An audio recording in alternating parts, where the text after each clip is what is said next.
So, what's up mga ka-basic? Ay, nagpagawa nga pala sa atin ng Honor X6K. So, ang problema nito ay Google account. Nakalimutan niyo yung Google account.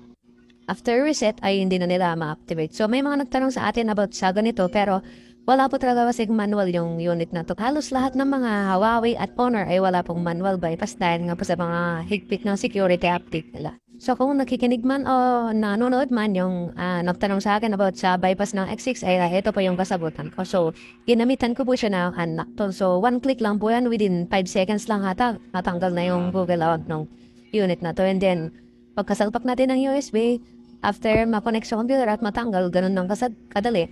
Then, eto na at wala na po yung Google account. Set up na lang po natin yan.